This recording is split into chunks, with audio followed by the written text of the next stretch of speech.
A warning. This podcast includes violence, graphic details, and conversations about serious mental illness. And this is the 4th episode in our series. If you haven't started with Locked Inside Episode 1, we recommend you start there first. And one other note, our next interview took place outside in a park, so you'll also hear a lot of birds. Imagine a rental house that's never been really taken care of. And you have loads of people living there that don't take care of anything. That's what the inside of this house looked like. When Lisa Lomelli first walked inside this house she's describing, she couldn't believe her eyes. Everything was worn, everything was old, stained, dirty. Like you could clean it a million times and still, it was just very, very, very used. Not a very good rating, especially for a place her son was calling home. I get it.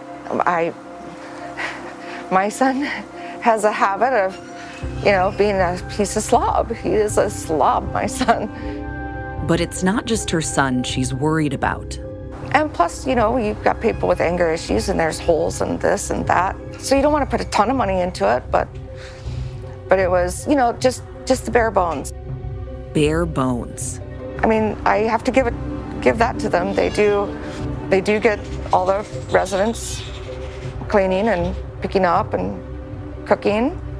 This home was supposed to help Lisa's son. He hated it. I hated it. The Tilda Manor group home on Wild Horse Drive in Gilbert, Arizona. All it did was make my son lie and scheme and manipulate to get himself out of there. He hated it so much. But her son did have a friend on the inside, almost like an older brother. And he really taught my son how to kind of, get through this whole situation of being in this group home. Lisa's son became friends with this guy. He loaned my kid money, even though I told him not to. But what Lisa and her son didn't know was that his new friend had another side to him. When I would go visit, I always visited Chris and my son. Chris, as in Christopher Lambeth. It wasn't what we expected. This is episode 4 of Locked Inside, Secured. And this time, we're talking with people who have walked the halls at that Tilda Manor group home. I was shocked. Christopher, he wound all his clients did. The home that would turn into a crime scene. How did they let this happen?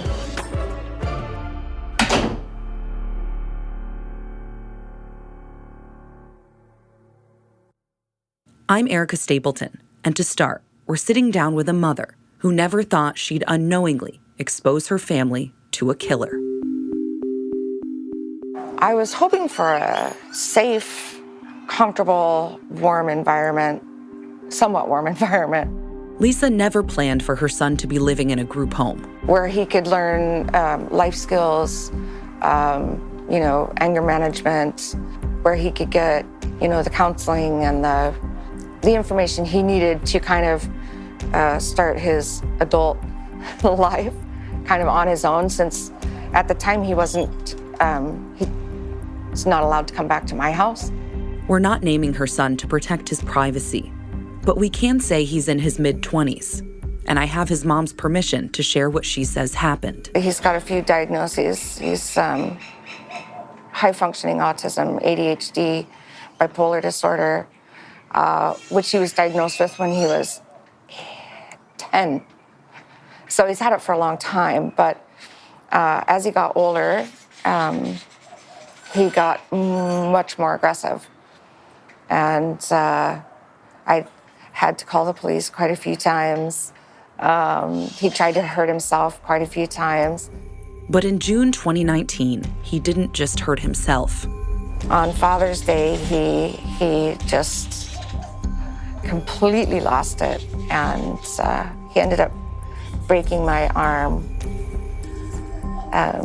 giving me a concussion. And so that was it. He wasn't charged, But a police report shows he was taken to the hospital for a psych evaluation, and after that, he was court-ordered into outpatient treatment. The court also ruled he couldn't live with his mother because he hurt her, so he was placed at the group home, Tilda Manor. He was done the minute he walked in, but he knew he didn't have any place else to go. I didn't have any other place to put him. This was our first time with him as an adult in a government program. So I wasn't sure of what was available to him and what he could do, so I was relying on his team. Lisa said her son was receiving benefits for what the state calls his serious mental illness.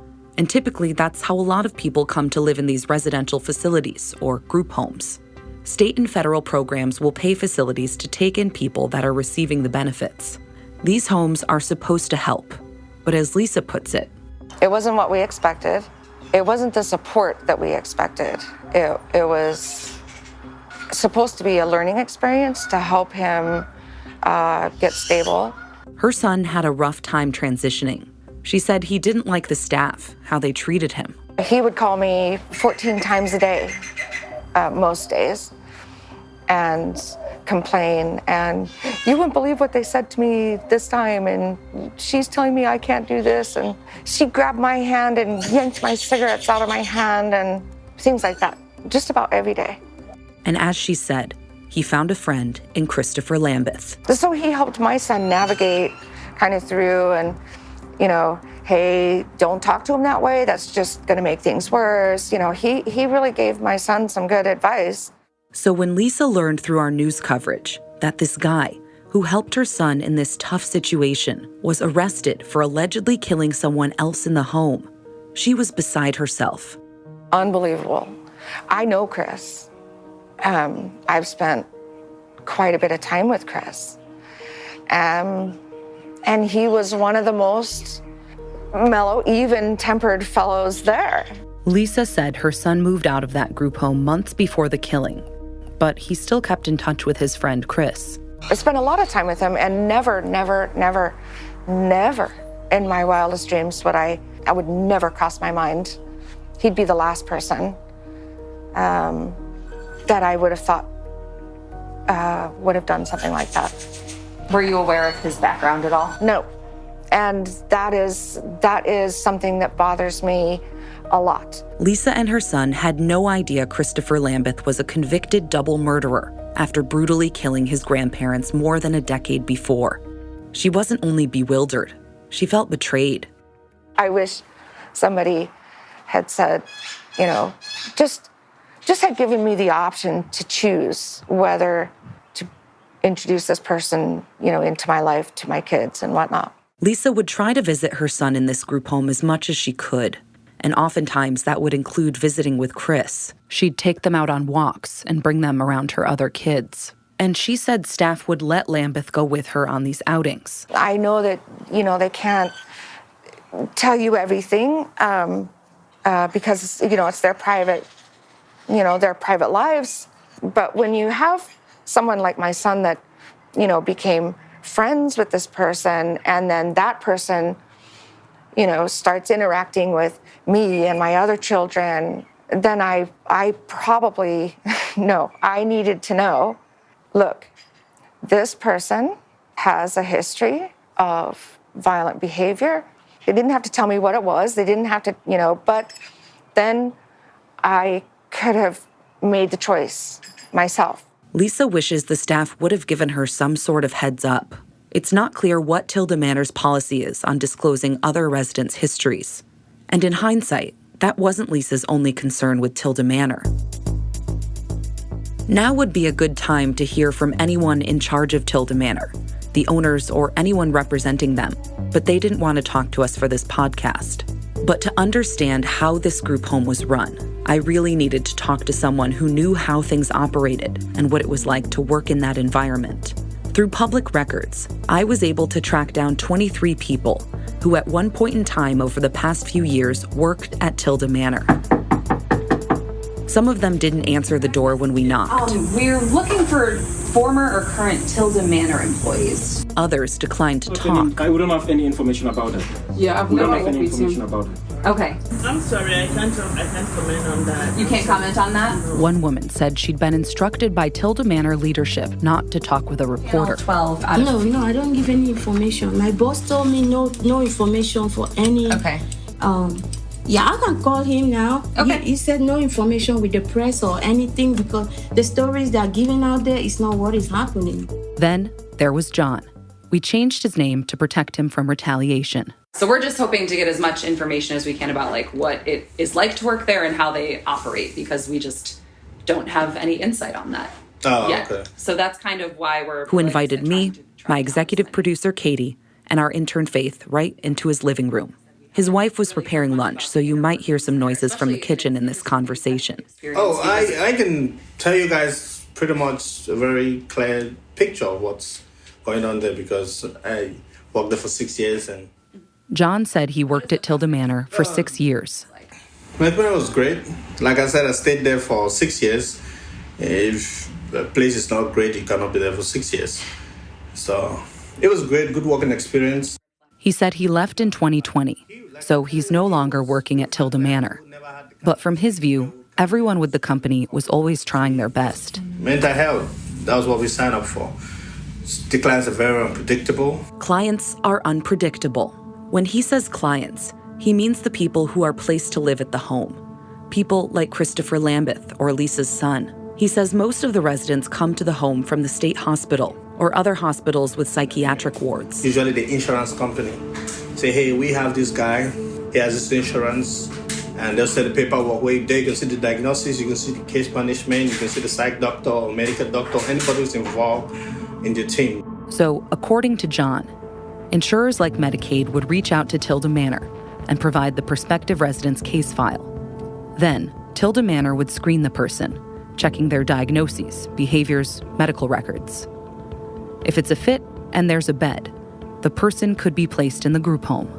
John said they don't check to see if a person would be compatible with other people in the home, so it's possible someone placed there after a violent incident could be living there with someone who is not violent.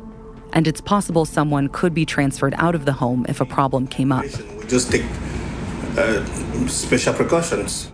The Tilda Manor on Wild Horse Drive had a capacity for 10 beds or 10 residents. And when it comes to round-the-clock staffing, John said they would have a 1-to-5 ratio. So if a home had more than 5 residents, there should be at least 2 staff members there.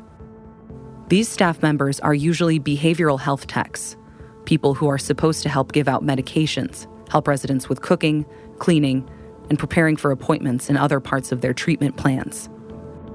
John said they would train staff in mental health, substance abuse, and how to deal with clients in different situations, like what to do if a person was having a violent episode. Or any staff member who's working there is supposed to know what's going on so you can watch and see any change in behavior or anything. John said staff should know each resident's background. They're supposed to be paying close attention, looking out for any behaviors that might be off. And remember, they're supposed to be keeping an eye on everything 24/7. During the day, they had anywhere from 1 to 4 workers. A lot of the times they were on their phones, or they were clustered together watching TV. They pretty much just let the people do what they wanted. This is Lisa's take, based on what she saw during visits with her son. And when it comes to meeting resident needs, Lisa thought the 24/7 supervision extended beyond the house, too. She remembers a time when she says her son needed treatment for a skin condition. And they wouldn't take him, even though they're supposed to have transportation and everything, and they wouldn't take him because the woman working said, I can't leave less, than 2 people here. So you're gonna have to find your own way. Have your mom come pick you up. But Lisa didn't live close by. And I thought, there's no way. It'll take me too long to get there and then get him and take him. And so I said, just call an ambulance. Just call an ambulance. So they had to call an ambulance. My son called the ambulance. They came and picked him up and took him to the hospital. And then when he was done, he called them and said, "Can you come pick me up?" And they said, "No, we can't leave, I can't leave the residents here with only one worker, so no." Lisa was floored. The whole point of having him in a home like this was for people to watch her son and make sure he was sticking with his treatment plan, not leave him hanging when he needed a ride. So I found it very odd then that I would go there and sometimes there'd be only one worker there because one of the workers had to run out and go pick her children up from school or whatever. So that wasn't consistent either. Because Lisa would visit often, she also felt the staff would take advantage of her. Many of the people, the other residents, didn't have family members in town. They didn't have any family members close. They didn't have any support. So they had things provided for them. They weren't asked to pay for it. They weren't asked, "Hey, tell your mom to send money," or "Tell your mom to come pick you up." At this point, Lisa said she wasn't her son's legal guardian. He was an adult in his mid-20s, and Lisa said his treatment team from the state were the ones to make decisions about his care. I couldn't make any legal decisions, but they wanted me still to, come pick him up. Like when he had to go to the dentist or the doctor, they wanted me to do it. She said at first she was really compliant. As a mom in this situation, she was doing all she could to help her son. But one day, while she was at a doctor's appointment with him, one of the hospital staff told her this wasn't how things were supposed to be. She had said, "You need to back off. You can't be there. The more you're there, the more they would expect me to help, and then the less my son would grow." At first, I was quite hopeful. And then as I could see what was happening, I just kind of backed off. And I know that hurt my son a lot because he felt like I was abandoning him. But the more I helped, the less they helped. Lisa was torn. She wanted her son to get the treatment he needed, and she didn't want to hold him back. This home setup was supposed to be preparing him to live on his own in a way where he could manage his symptoms.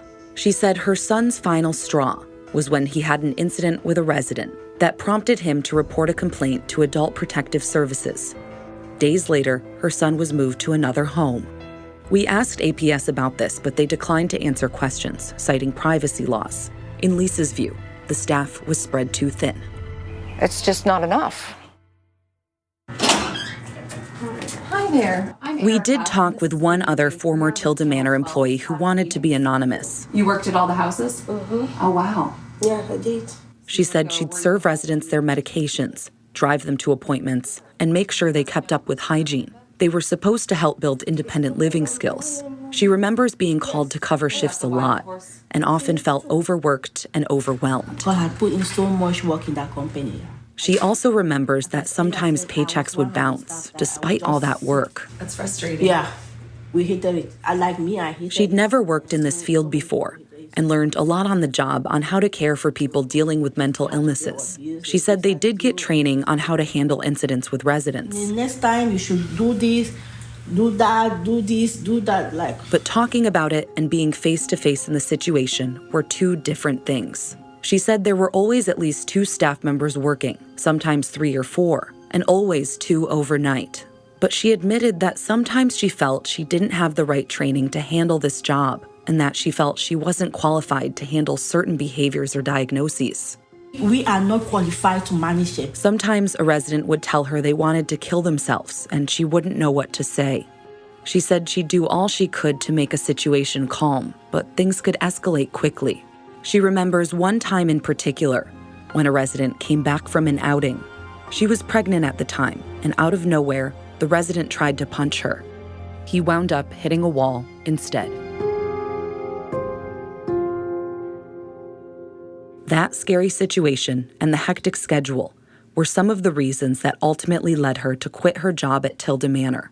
Plus, she had her son. He'd been playing on the floor of her living room while we talked to her. Now a toddler, happily playing with his toys with Cheeto dust on his fingers. A reminder every day that things could have been different. She could have been seriously hurt in one of those homes. This is something Lisa recognized too. If you don't know how to deal with any of these situations, I mean, in a normal household, those situations wouldn't come up.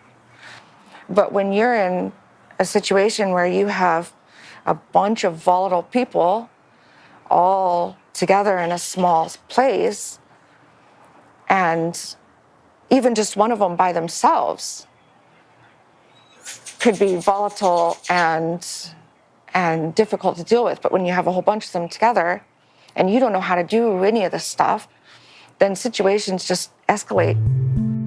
When John looks back on his time at Tilda Manor, he feels he and the other staff members really made a positive impact. He said he saw a lot of people go through their programs and step down into lower levels of care or even independent living. Again, no one who currently works at Tilda Manor would talk to us, so we've never been able to ask them about any success stories. John assured us there were some, but as he said before, the people living in these homes can be unpredictable. Like I said, they're dealing with humans, and it's never 100% perfect. John explained that if a person was being violent or a situation got to a point where a staff member couldn't handle it, protocol was to call 911. This is what staff were taught to do. If you're a tiny little woman or man and you don't have any skills in breaking up fights or talking somebody through a mental breakdown or somebody that's having a seizure, and all you can do is dial 911, your job's going to be so incredibly hard. It makes Lisa think about her own son, who she describes as big, more than 300 pounds, and about Christopher Lambeth. My son still says, I can't believe, Chris did that. And he said, and then on the other hand, he says, I can't believe I was in a room, roommates with a person that killed 2 other people. Both John and the other former employee we talked to remembered Christopher Lambeth. They also knew his background, how he killed his grandparents. And he hasn't had any anger outbursts or any behaviors that would, say, make him risky. John and the other former worker told us Lambeth was a model housemate. He always took his medications. He'd help clean up around the house. He'd play hockey, visit with his sister, and he seemed content. So when they heard Lambeth was accused of killing Stephen Howells, I was shocked. Christopher, he's one of the oldest clients there. Like, I've worked with him. He was respectful. He did everything he was supposed to do. John was shocked. In all the years Christopher Lambeth had been at the group home, nothing bad ever happened with him. But John also said he talked with some of the staff after the killing and was told Christopher Lambeth was supposed to move out that day, but wasn't ready to leave the home. It was the same thing we heard at the PSRB meeting, and the same thing police suspected when they walked through the house-turned-crime scene and noticed his room wasn't packed up. It still perplexes Lisa. I still think there's no way Chris would have done something like that without some huge mitigating factors. I don't know what they are. I can guess. I want to go see him and say, hey, Chris, what happened? I mean, he calls me Mom. How did they let this happen is what I want to know. I want to know, how did they let this happen? So, on the day Christopher Lambeth was accused of killing his housemate, when he allegedly tried to attack the 2 employees on shift, and those employees called 911 for help, were they just following protocol? We actually tracked down both of those employees at their homes back in September 2021. At that time, both were still working for Tilda Manor, and both ultimately declined to talk with us. When I looked each of them in the eye, it struck me by how young they both looked. One of those employees worked at Tilda Manor with his sister. The other had a playpen and children's toys in his living room. I could see it right from the doorway. Working at Tilda Manor is their livelihoods.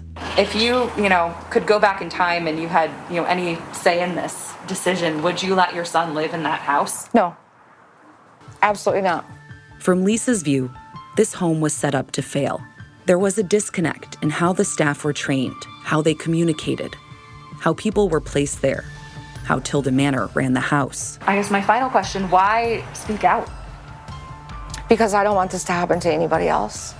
That could have, I don't want to say easily been my son, but I know my son, and I know his issues, and I know his triggers and whatnot. And my son could have very easily had an issue like that. And I don't want anybody else having to go through this, whether it's they flip out and do something terrible, or whether something terrible gets done to them. A state investigation later found that those 2 employees working the morning of the murder did break a very big rule. And that wasn't the only problem going on inside that house. Next time on Locked Inside, I ask Tilda Manor's owners to explain themselves. Hi there. I'm with Channel 12. We're hoping to speak with either Samuel or Grace Ashu. Especially after reading what was in Christopher Lambeth's file. It's terrifying. I mean, we have kids all up and down this street. Anyone working with or representing Tilda Manor declined to talk with 12 News at this point in our story. Christopher Lambeth's attorney at the time of this recording did not respond to our requests for comment. Locked Inside is written and edited by me, Erica Stapleton. Executive producer is Katie Wilcox. Fact-checking is by 12 News intern Andrew Onodera. Audio mixing is done by Richard Humphreys at Tacoma Media in Silver Spring, Maryland. Locked Inside is produced by the 12 News I-Team and Vault Studios. A special thank you to Will Johnson and Reed Redmond at Vault Studios. If this story resonates with you or you want to share your experience, send us an email at connect@12news.com. We'll catch you next time on Locked Inside.